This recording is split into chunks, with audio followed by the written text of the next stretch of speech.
Hi guys. तो यार अभी हम सोए हुए थे और रात के 12 बजे मेरे पास एक नोटिफिकेशन आया है।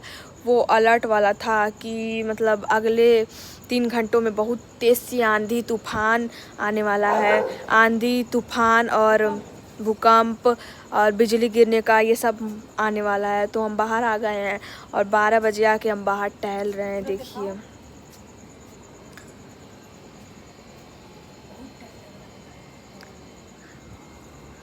और कोई है नहीं यहाँ पे।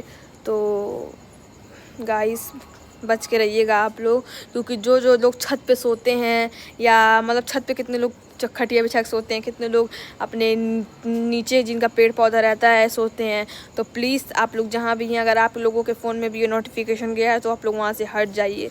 कब बिजली गिर जाए किसके ऊपर कोई भरोसा नहीं है।